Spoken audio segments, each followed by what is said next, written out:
Bonjour, dans cette vidéo, tu vas pouvoir traiter l'exercice de spécialité du bac série S de Pondichéry, avril 2015. Si jamais certaines questions te posent des difficultés, n'hésite pas à cliquer sur les liens qui apparaîtront au fur et à mesure. Ils te mèneront vers une autre vidéo où te sera expliqué bien plus en détail tout le principe de la méthode utilisée dans la question. Tu peux donc prendre connaissance de l'énoncé, répondre à la première question et mettre la vidéo en pause. Correction.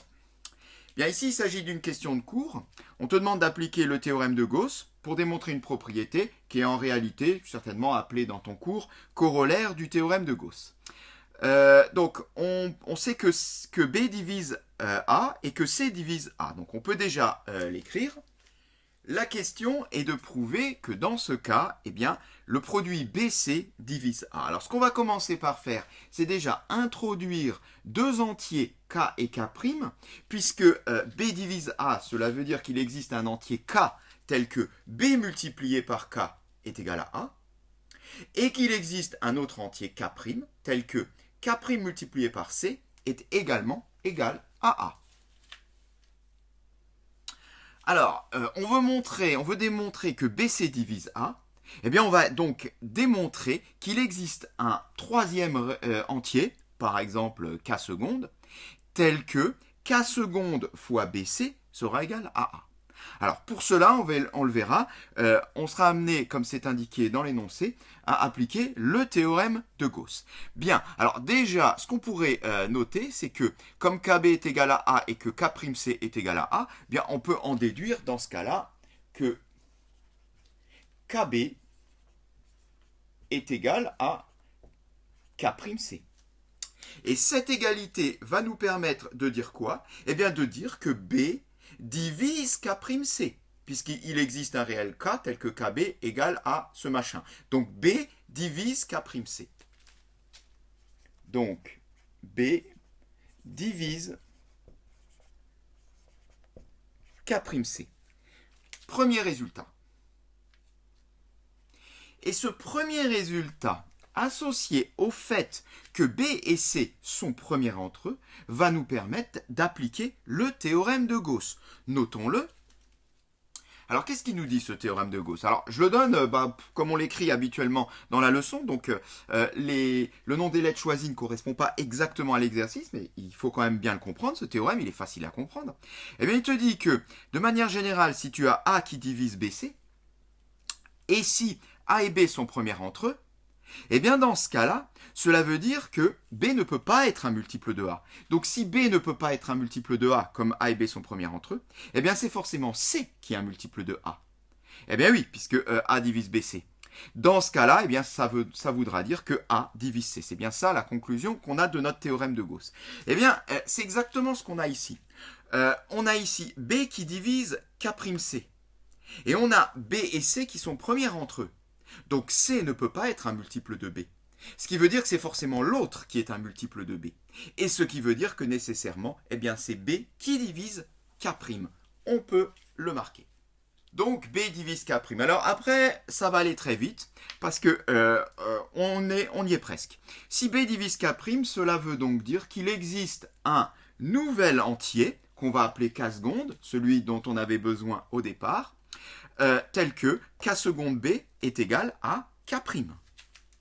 Il existe alors un entier K seconde tel que K seconde B est égal à K'. Et ceci dans l'idée de faire quoi? Eh bien, ceci dans l'idée de revenir à cette petite égalité. Cette petite égalité que l'on va appeler étoile, qui nous disait eh bien, que K'C est égal à A. Or, K seconde B est égal à K'. Donc là-dedans, je peux remplacer K' par K seconde B.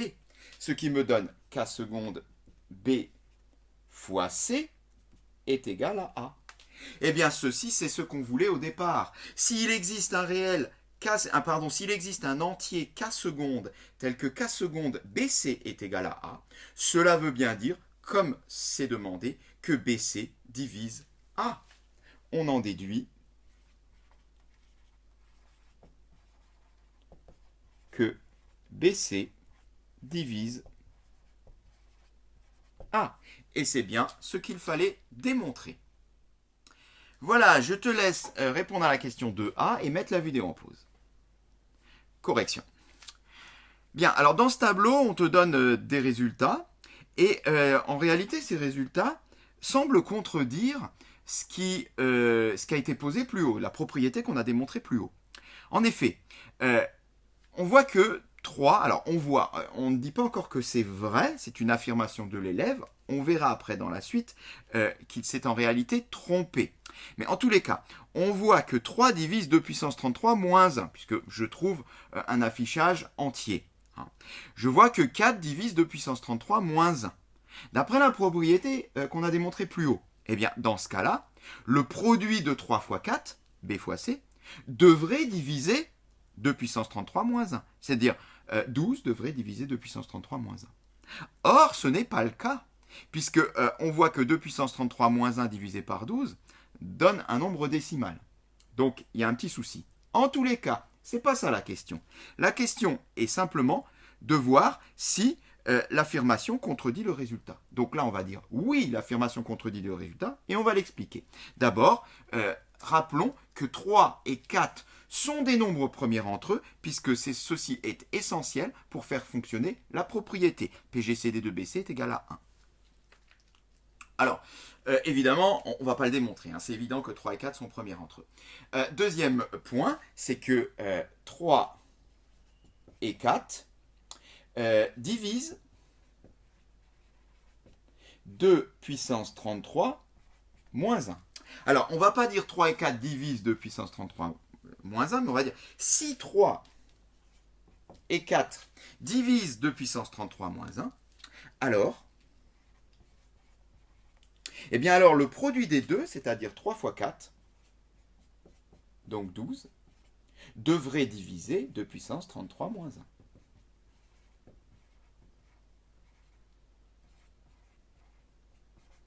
Ceci d'après la propriété énoncée plus haut. Voilà, donc il y a effectivement ici un souci, puisque lorsqu'on fait 2 puissance 33 moins 1 divisé par 12, eh bien ça ne donne pas un entier, donc eh bien, on voit bien que l'affirmation ici est contredite. La suite du problème va permettre de prouver que, en réalité, dans cette situation-là, on ne peut pas appliquer notre propriété. Je te laisse donc répondre à la question 2B et mettre la vidéo en pause. Correction. Pourquoi 2 puissance 33 moins 1 n'est-il pas divisible par 4? Bien, ça c'est assez simple. 2 puissance 33, c'est une puissance de 2 moins 1. Or, une puissance de 2 est nécessairement paire. Or, à un nombre pair, j'enlève 1. J'atterris sur un nombre impair.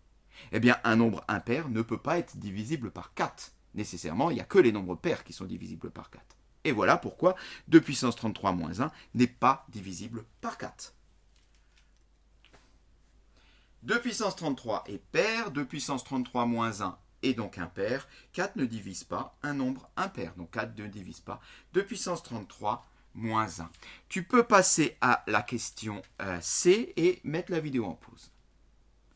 Correction. Alors, petit calcul ici de congruence. Maintenant, pour prouver cette fois-ci que 3 ne divise pas de puissance 33 moins 1. Alors, de toute manière, on avait vu tout à l'heure que la propriété, on ne peut pas l'appliquer, puisque déjà, ça ne marche pas pour 4. Mais on va aller jusqu'au bout, on va même prouver qu'en réalité, 2 puissance 33 moins 1 n'est pas non plus divisible par 3. Alors pour ça, eh bien, on va faire quelques petites manipulations sur les congruences. Alors, question C, on te donne, donc là on peut partir de ça, 2 est congru à moins 1 modulo 3.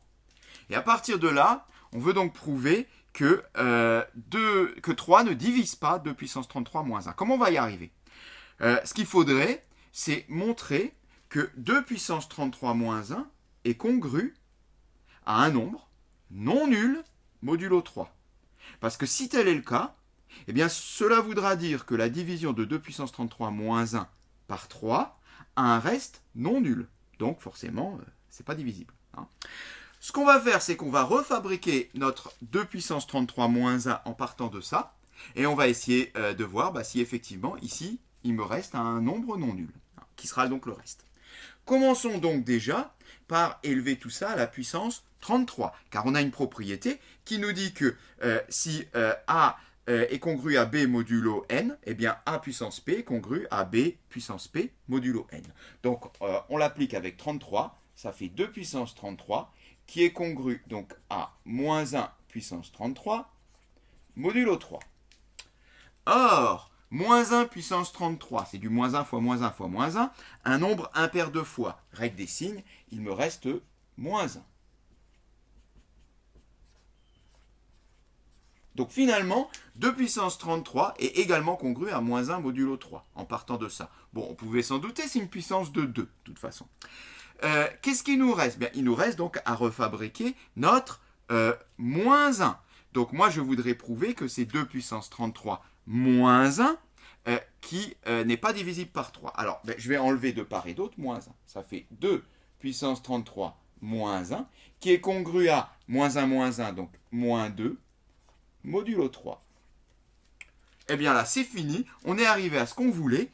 2 puissance 33 moins 1 divisé par 3 a pour reste moins 2. Et donc, à partir de là, dans la division euclidienne, j'ai un reste qui n'est pas nul. Forcément, 2 puissance 33 moins 1 n'est pas divisible par 3.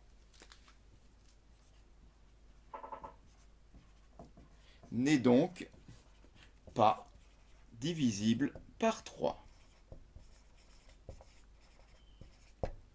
Voilà, tu peux passer à la question D et mettre la vidéo en pause. Correction. Alors là, on va quitter l'arithmétique pendant un petit moment pour passer sur un autre thème, les suites. On reconnaît ici la somme des termes d'une suite géométrique de raisons de puissance 3. Et bien dans ce cas-là, on peut appliquer notre formule qui nous dit de façon générale avec donc une raison Q, on peut le rappeler, que ceci est égal à 1 moins Q puissance n plus 1 sur 1 moins Q.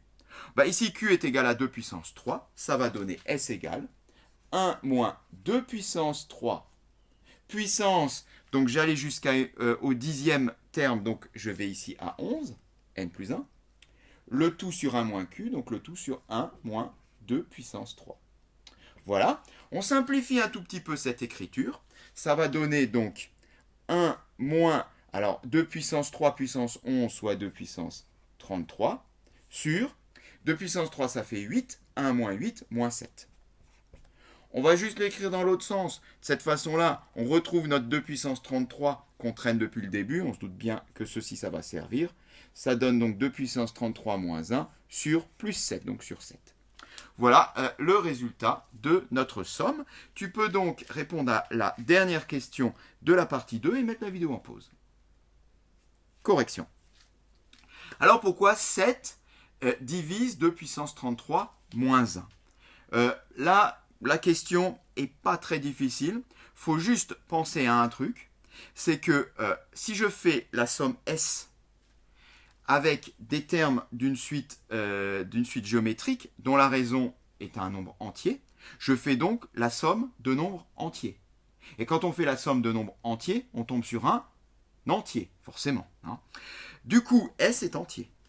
Alors, si S est entier, ça veut dire que 2 puissance 33 moins 1 sur 7 est entier.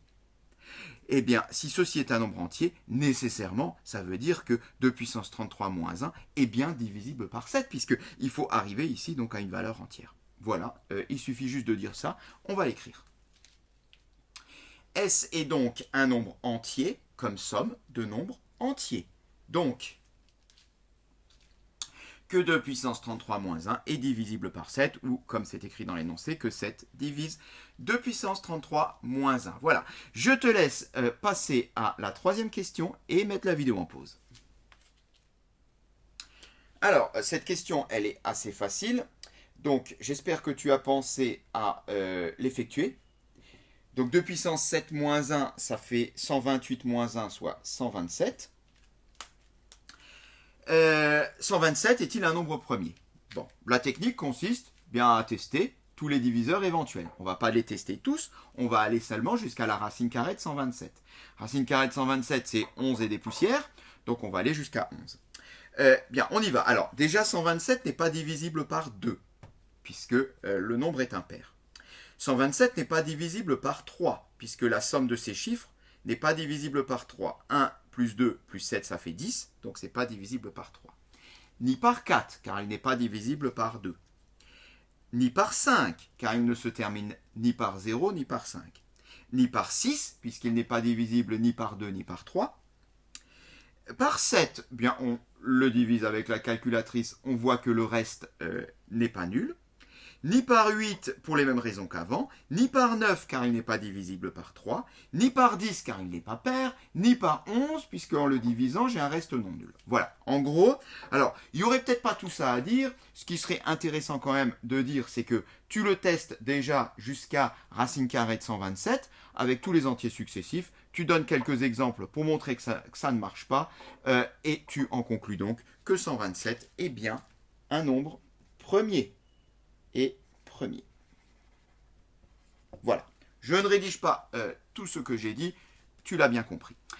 Tu peux donc passer à la partie 4 et maintenant à un petit peu d'algorithmique et mettre la vidéo en pause. Correction.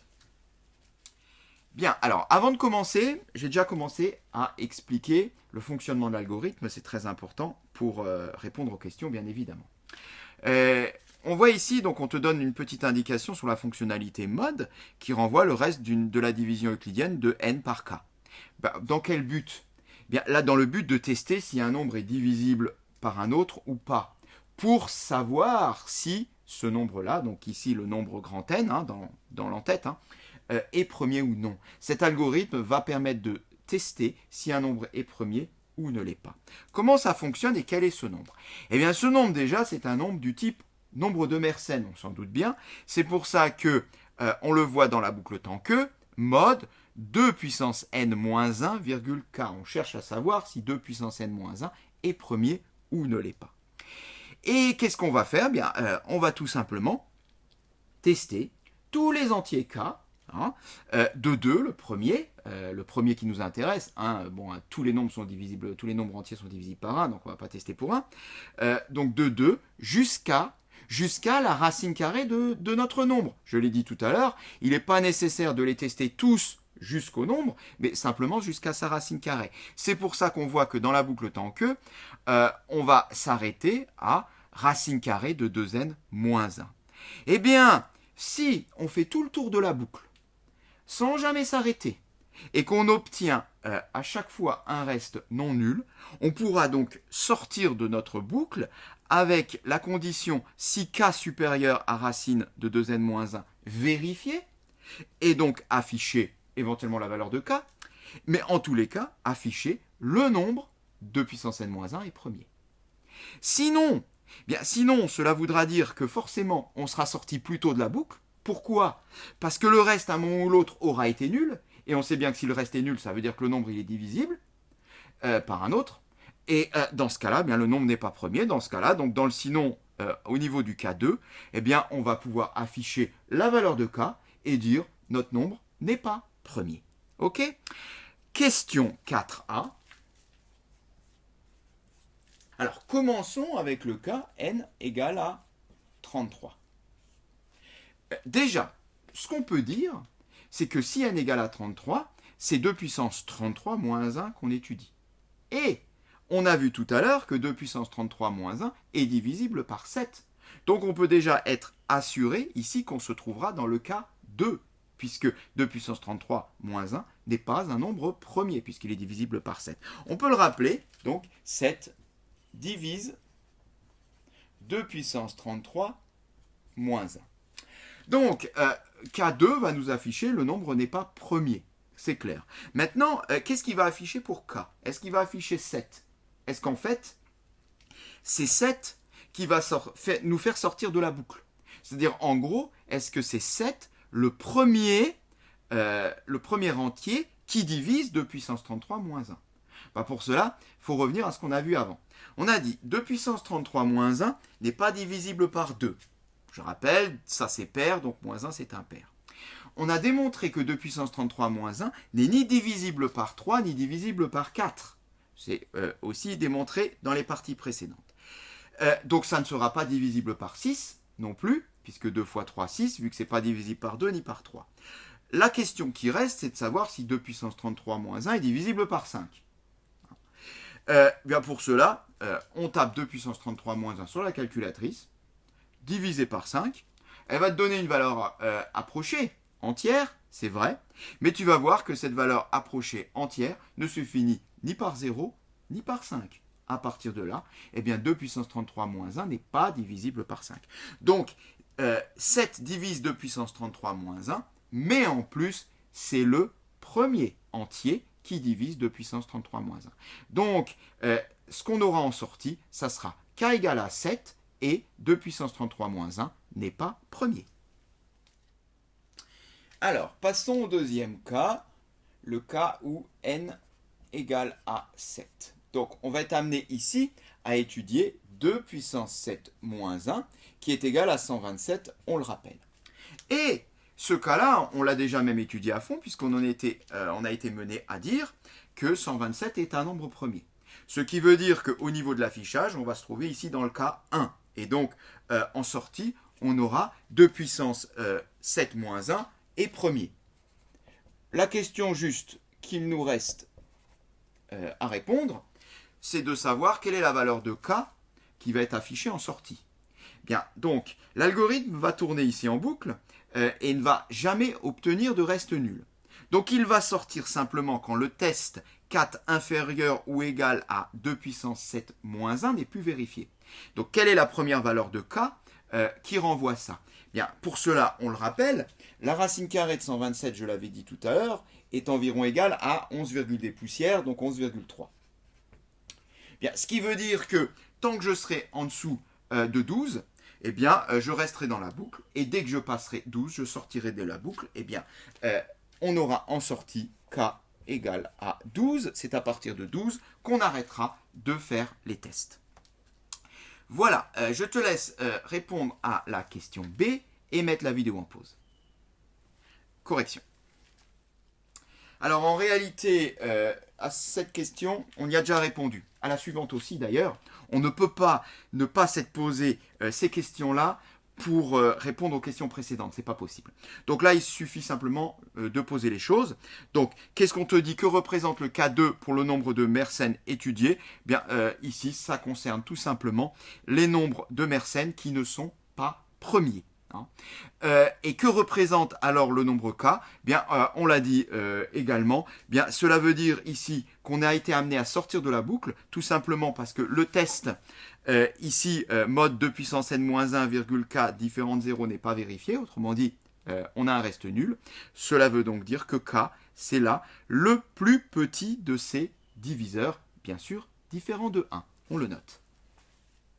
K2, donc nombre de Mersenne non premier comme je le dis, et l'entier K, bien c'est le plus petit de ces diviseurs différents de 1. Reste la dernière question qui ne devrait pas te poser de difficulté, c'est très rapide, je te laisse y répondre et mettre la vidéo en pause. Correction, eh bien dans le cas 1, cela concerne tout simplement les nombres de Mersenne premiers, comme par exemple 2 puissance 7 moins 1. Voilà, K1, nombre de Mersenne premier. Alors, juste en guise de conclusion, sache que Mersenne, eh c'est Marin Mersenne, c'était un mathématicien qui a vécu à l'époque de Descartes, et donc qui a utilisé ces nombres-là, des nombres de ce type-là, pour trouver des nombres premiers de plus en plus grands. La technique consiste à mettre ici même, dans la puissance, un nombre premier. Et on a de fortes chances que 2 puissance nombre premier moins 1 nous renvoie encore une fois un nombre premier. Alors aujourd'hui, le nombre qui est ici est de l'ordre de la dizaine de millions. Et de cette façon-là, eh bien, on arrive à avoir des nombres premiers qui sont absolument gigantesques et qui sont utiles en particulier en cryptographie. Voilà, cet exercice est terminé.